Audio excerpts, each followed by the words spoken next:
sou a Aline Araújo e esse é o Pela Ordem, uma produção da OAB Nacional com as últimas notícias da advocacia brasileira. Estamos no ar.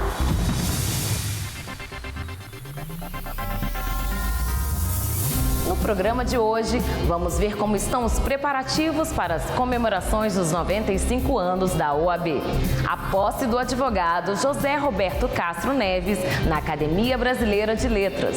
A reunião da OAB Sergipe com a presidente em exercício da OAB Nacional, Rose Moraes. A proposta de criação de um curso com foco em advocacia criminal e princípios para a jovem advocacia. Portas abertas, você pergunta e a OAB responde. Publicidade advocatícia, o trabalho para a atualização das normas que regem a atividade. E a suspensão dos cursos de direito na modalidade à distância, com a opinião do presidente da Ordem, Beto Simonetti. Não saia daí, Pela Ordem está começando. A OAB completa 95 anos de compromisso e luta pela advocacia brasileira. Para comemorar a data, lança uma série de ações que relembram a história e a memória dos que fazem a Ordem dos Advogados do Brasil. Ao longo de quase um século, a OAB esteve presente nos momentos mais importantes da história do país, sempre ao lado da cidadania, da democracia e da justiça, promovendo importantes conquistas, lutando pelas prerrogativas e direitos individuais, abrindo as portas para a equidade, o respeito e a inclusão, contribuindo de maneira essencial para a justiça brasileira e o Estado democrático de direito. Para comemorar a data, a OAB lançou uma identidade visual alusiva aos 95 anos e prepara uma série de homenagens pela memória dos que fazem a Ordem, como o documentário Vozes da Advocacia. Acompanhe e celebre essa data mais do que especial. OAB 95 anos. Uma história de compromisso e luta pela advocacia. A OAB comemora a posse do advogado José Roberto de Castro Neves na Academia Brasileira de Letras. O advogado, professor e escritor ocupou a cadeira de número 26 numa cerimônia com a presença de membros da Academia e da OAB Nacional. Autor de 18 livros que transitam entre direito, literatura e história, José Roberto de Castro Neves tomou posse na Academia Brasileira de Letras, tornando-se o mais novo imortal da ABL. Nas palavras de Rose Moraes, presidente em exercício da OAB Nacional, José Roberto de Castro Neves simboliza a confluência entre o direito e a literatura, dois pilares fundamentais da construção do pensamento e da identidade nacional. Em seu discurso de posse, José Roberto de Castro Neves expressou sua gratidão, ressaltando a influência positiva de professores, amigos e dos livros na sua vida. Nunca vivemos com tanta informação. Entretanto, a informação hoje nos atropela. Ela chega sem ser procurada pelas mídias mais diversas. A informação nos assalta sem filtro, de forma desorganizada e incessante. Recebemos mais informações do que conseguimos digerir. Somos presas fáceis das fake news. Com velocidade assustadora, sabe-se tudo em tempo real. Notícias relevantes se misturam com trivialidades. Nasceu um urso panda no zoológico em Pequim, uma criança inocente morreu atingida por bala perdida, um jogador de futebol machucou a panturrilha direita. A maioria das informações não possui importância, são descartáveis. Cultura é diferente. Cultura também chega por meio de informação. Porém, são informações com carga valorativa. Nelas, há ensinamentos, carregam conceitos éticos, estéticos, históricos. A cultura permite a formação da memória coletiva, estabelece valores comuns, molda padrões de conduta. Independentemente da religião que se siga, ou mesmo para um ateu, identifica-se uma pletora de conceitos éticos na Bíblia, tais como amor ao próximo, a generosidade, compaixão. Quando Marlowe, Goethe, Thomas Mann e Guimarães Rosa nos relatam os homens celebrando pactos com o diabo, uma eloquente metáfora dos limites éticos, somos forçados a refletir sobre quais valores pretendemos guardar. Homero, Dante, Shakespeare, Érico Veríssimo são fontes de cultura. Também são fontes de cultura os orixás da tradição iorubá, o funk das periferias, os bois de Parintins, Mozart, Beatles, Cartola, Lupicínio Rodrigues, Roberto Carlos, Steven Spielberg, Giotto, Oscar Niemeyer, Cândido Portinari, Ésquilo, Rita Lee, Amos Oz, Clarice Lispector, Maria Callas. Caravaggio, Elvis, Eça de Queiroz, Tom Jobim, essa é a matéria da qual somos feitos. Segundo André Maurois, a nossa civilização é a soma de conhecimentos e memórias acumuladas pelas gerações que nos precederam. Não podemos participar dela senão em contato com o pensamento dessas gerações. Se desejamos conhecer um povo ou uma civilização, devemos identificar sua arte, folclore, culinária. Se pretendemos conhecer a nós mesmos, não há outro caminho senão pela compreensão da cultura que nos cerca. Um país sem cultura é um país sem gosto, sem alma. Sem cultura, o país se resume a uma delimitação geográfica habitado por pessoas estranhas entre si. Os norte-americanos se esforçam em construir seus mitos exatamente para fortalecer sua unidade. Os alemães têm profundo orgulho em dizer que se formaram como nação ao redor de uma língua. Recorro a uma história familiar. Certa vez a minha mãe visitou minha avó no hospital. Levou, para alegrá-la, um livro de poesia. Minha avó é alemã. Embora vivesse no Brasil há décadas, explicou carinhosamente à minha mãe: filha, poesia só em alemão. A emoção se relacionava à língua, à cultura dela. Em termos culturais, somos abençoados. O Brasil se formou a partir de distintas fontes. Essa riqueza, proveniente da diversidade, serve como trunfo. Porém, para que dela tiremos proveito, devemos cultivá-la. Do contrário, seremos como quem vive de forma miserável, sem saber que enterrado sob seus pés se esconde um valioso tesouro. Cultura, como explica o acadêmico e poeta Gilberto Gil, é necessidade básica. Deveria estar no nosso prato, todos os dias, como feijão e arroz. Sem cultura, perdemos a identidade, ficamos sem referência. Para que possamos... Sem cultura, não distinguimos o certo do errado, a beleza da feiura, a gentileza da grosseria.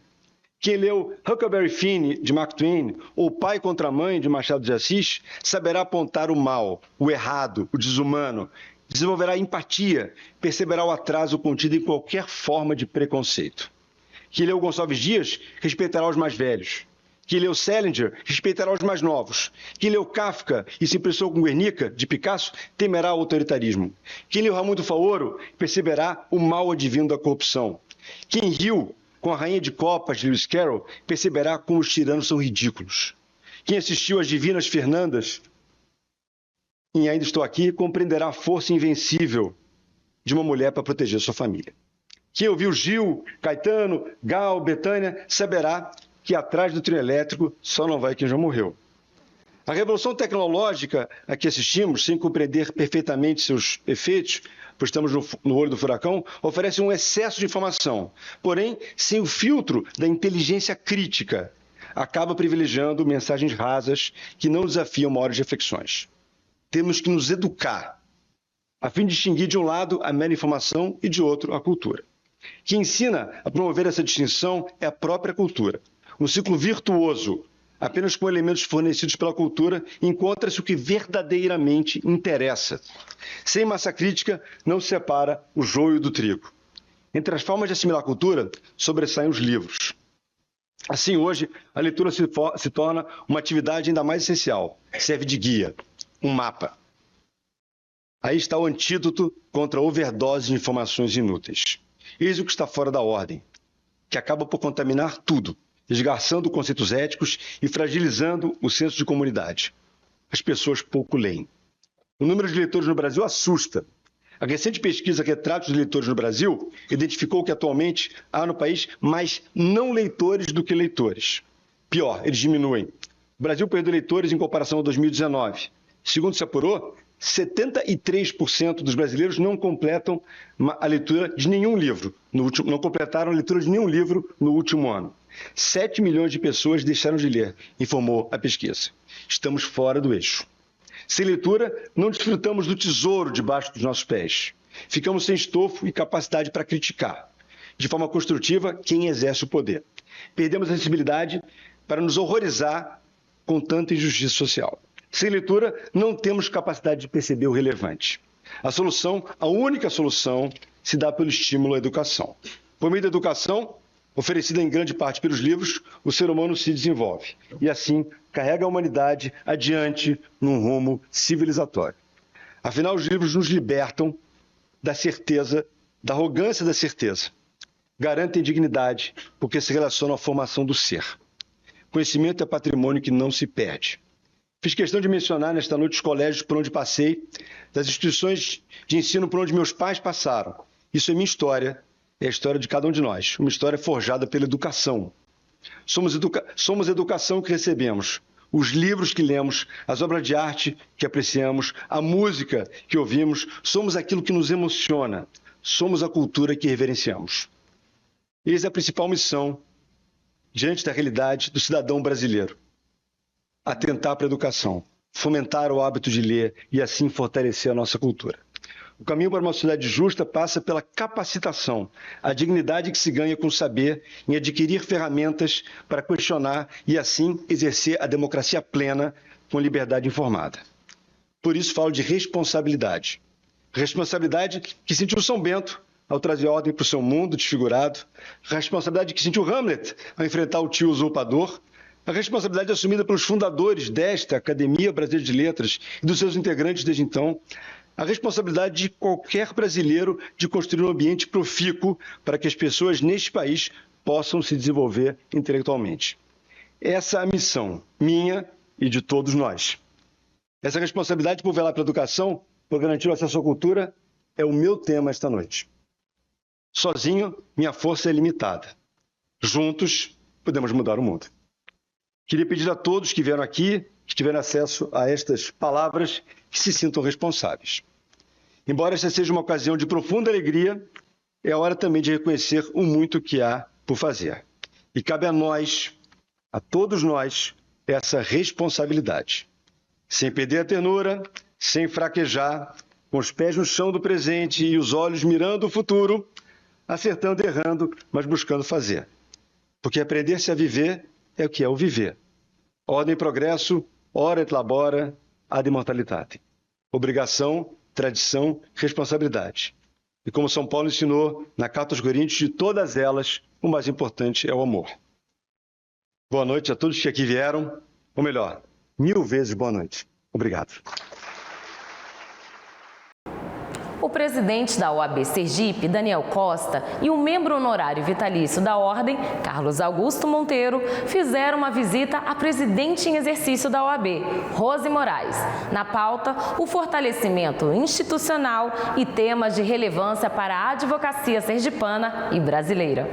Na reunião, foram discutidos vários temas, com destaque para a defesa das prerrogativas.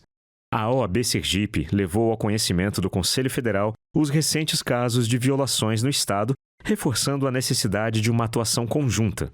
O fortalecimento institucional e o alinhamento entre a OAB Nacional e a Seccional Sergipe deram o tom do encontro.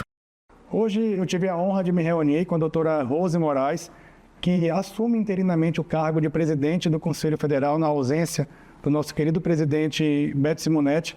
E eu trouxe algumas pautas que são muito importantes da Seccional de Sergipe aqui para o Conselho Federal, especialmente as tentativas constantes de criminalização da advocacia e também de intimidação.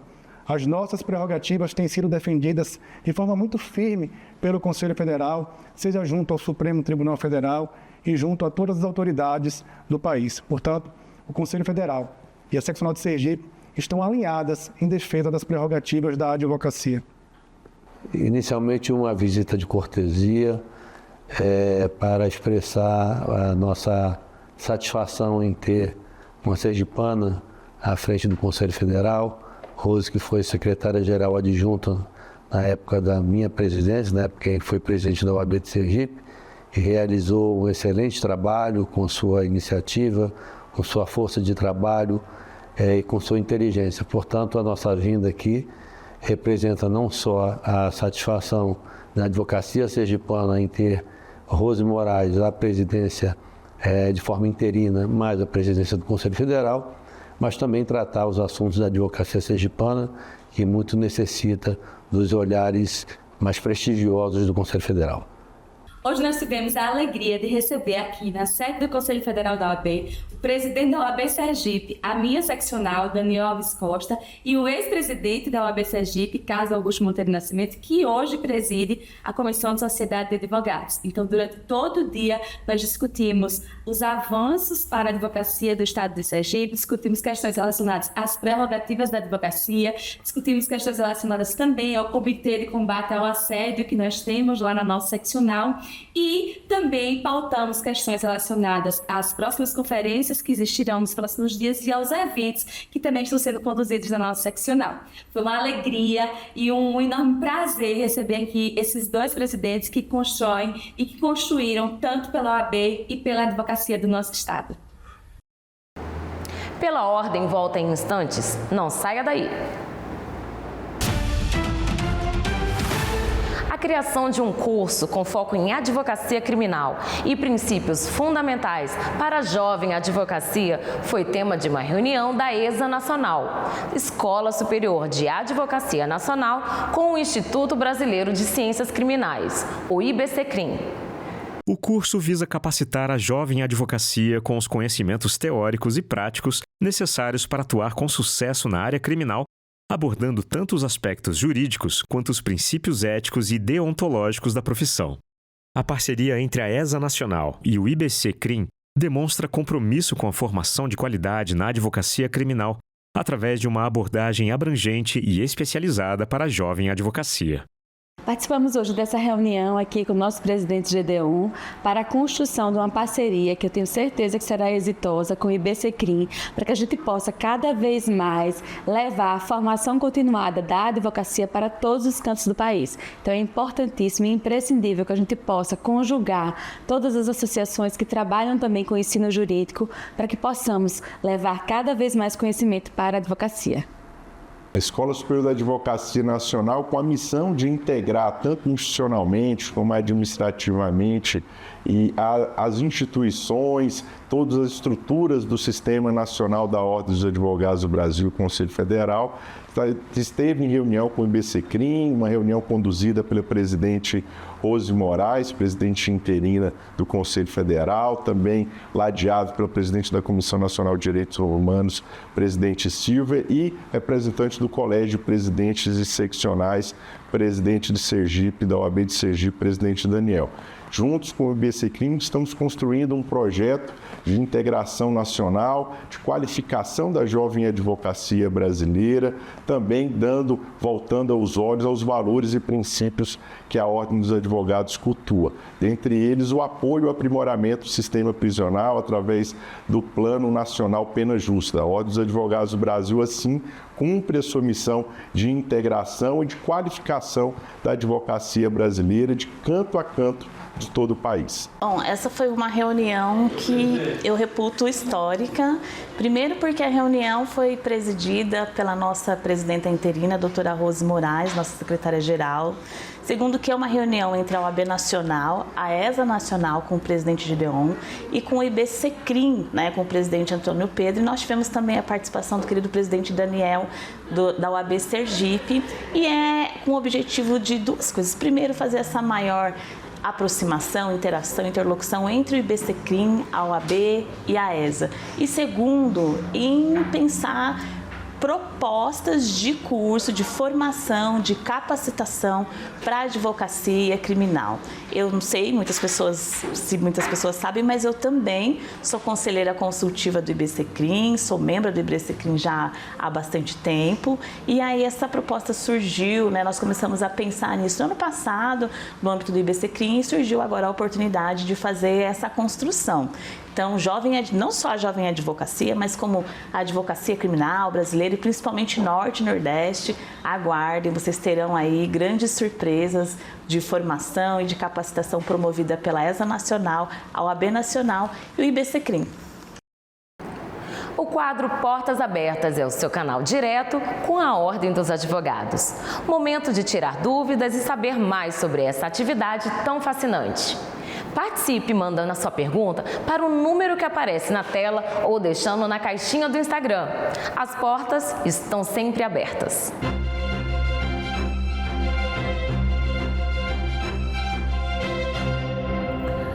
Boa tarde, meu nome é Eduardo Durante Rua, sou advogado de São Paulo, minha OAB é SP 84203. Eu gostaria de falar sobre prerrogativas, senhor presidente, sobre o nosso direito de exercer a profissão com liberdade e dignidade. Saber do presidente Beto Simonetti como está a defesa das nossas prerrogativas por parte do Conselho Federal.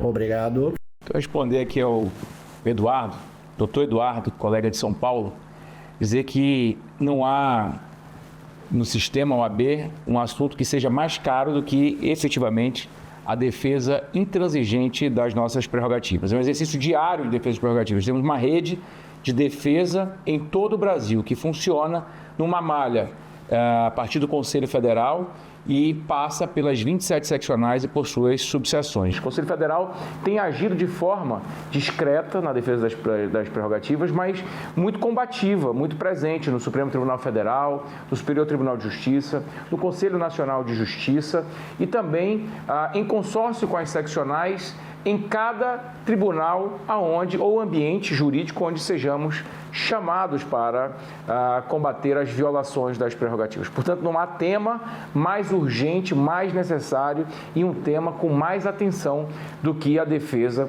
das prerrogativas. As vitórias e os avanços em relação às prerrogativas, elas já foram materializadas, inclusive recentemente, através de textos de lei que foram editados e sancionados. Temos decisões judiciais, desde a Justiça de primeira instância até o Supremo Tribunal Federal. Todas elas tendo a participação efetiva, a presença do espírito da advocacia representado pelo Conselho Federal da Ordem dos Advogados do Brasil e suas seccionais. Olá, meu nome é João Daniel Chemin, eu sou advogado no estado do Paraná, minha OAB PR é 83953. A relação institucional da OAB nacional com os três poderes é de respeito e parceria. Mas eu faço a pergunta ao presidente Beto Simonetti, o que essa relação traz de positivo para a advocacia brasileira?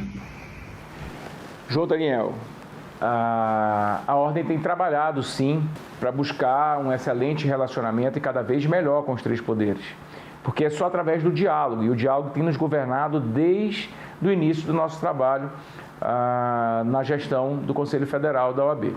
Isso tem trazido a possibilidade de nós conversarmos com várias ideologias, com vários partidos, com vários representantes de ideias e também de bandeiras, para que nós possamos avançar naquilo que nos importa.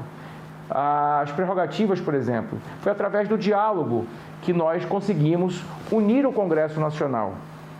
A nossa união e essa capacidade de diálogo e integração com os poderes é que nos possibilitou que nós pudéssemos reformar o nosso estatuto através da Lei 14.365, ampliando o direito de defesa, trazendo garantias que nós não tínhamos antes, como, por exemplo, um rol novo de possibilidades de sustentações orais, protege os escritórios. Hoje, os escritórios são tidos através de uma lei federal como invioláveis.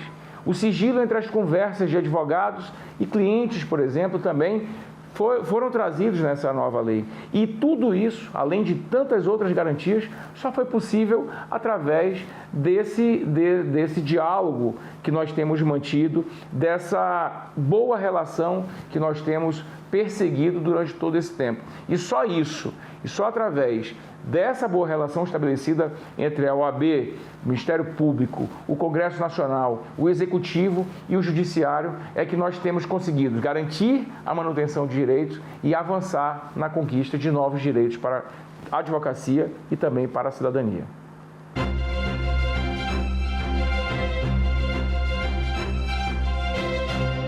Giro de notícias. Vamos ver o que foi assunto na ordem. O trabalho das comissões temáticas de Educação Jurídica e Direito Previdenciário. A OAB pede ingresso em ação contra a taxa judiciária de São Paulo. Conselho Federal solicita ingresso em ação que discute despronunciamento após condenação. A OAB questiona a proposta que limita o pagamento de precatórios e destaca a jurisprudência do STF. Pela ordem, volta em instantes. Não saia daí. Diante das transformações de divulgação da atividade profissional, a OAB Nacional criou um grupo de trabalho para revisar as normas de publicidade na advocacia. Os trabalhos já estão em curso para estabelecer novas regras para a publicidade advocatícia. A iniciativa visa adaptar as normas vigentes às novas ferramentas digitais e práticas de comunicação, preservando a segurança jurídica e a ética da profissão. O grupo de trabalho será coordenado pela secretária-geral adjunta do Conselho Federal, Cristina Cordeiro, e conta com representantes das 5 regiões do país. A composição plural reforça o caráter participativo da iniciativa, que busca ouvir diferentes visões da advocacia sobre o tema. Eu acho que o maior desafio vai ser nós, enquanto operadores do direito, analisarmos a questão da publicidade, as regras de comercialização, digamos assim, de publicidade pela internet, sobre uma outra ótica. Porque o advogado vê algumas questões que o publicitário está muito além. Então, a gente precisa trazer um pouco o olhar da venda. Porque dentro da publicidade, você sabe bem que as pessoas, ela não basta um anúncio. Hoje, numa rede social, a pessoa que tem uma rede social muito ativa, cada pessoa daquela que segue, ela é um potencial consumidor. Porque ela se identifica aquela pessoa. Então, o processo de venda propriamente, ele não é mais aquele processo de você oferece, portanto, e compre, portanto, ou você negocia. Esse modelo, para as redes sociais, principalmente, um ambiente virtual, ele não funciona muito bem. Eu acho que o principal desafio é esse, a gente conseguir fazer com que o advogado pense um pouquinho fora da caixinha, para que ele entenda como é que ocorre todo esse processo de venda e para que a gente possa, então, encontrar uma situação meio termo, né? Não vamos vedar a publicidade, o objetivo não é esse, mas trazer responsabilidade e entender em que ponto essa publicidade ocorre. Em maio deste ano, o governo federal apresentou a nova política para cursos à distância. O documento busca regular as modalidades de graduação oferecidas pelas instituições de ensino superior, após um crescimento desenfreado de cursos online, entre eles o de Direito. A medida teve apoio da OAB, que sempre se mostrou contrária à expansão dos cursos de Direito na modalidade EAD, defendendo a qualidade do ensino jurídico no país. O assunto foi tema de um artigo de opinião do presidente Beto Simonetti. Confira. A decisão do Ministério da Educação de proibir cursos de graduação em Direito na modalidade à distância representa um avanço na defesa do ensino jurídico de qualidade no Brasil. Essa é uma luta histórica da OAB. Sempre estivemos contra a expansão do ensino à distância no Direito e contra a proliferação de cursos presenciais sem a estrutura adequada. Formar um profissional do direito vai muito além da transmissão de conteúdo teórico. Exige convivência, troca de experiências, atividades práticas e o acompanhamento direto dos professores. Permitir o ensino à distância no direito seria um retrocesso, como também seria nas áreas de medicina, enfermagem e psicologia, que também são protegidas por esse decreto. Por isso, a OAB celebra essa decisão sensata e responsável do MEC, uma decisão que reafirma o nosso compromisso de sempre. A qualidade no ensino jurídico é inegociável. O programa Pela Ordem desta semana vai ficando por aqui. Eu sou a Aline Araújo e essa é uma produção da OAB Nacional, feita com você e para você. Nos vemos semana que vem com mais notícias da advocacia brasileira. Até lá!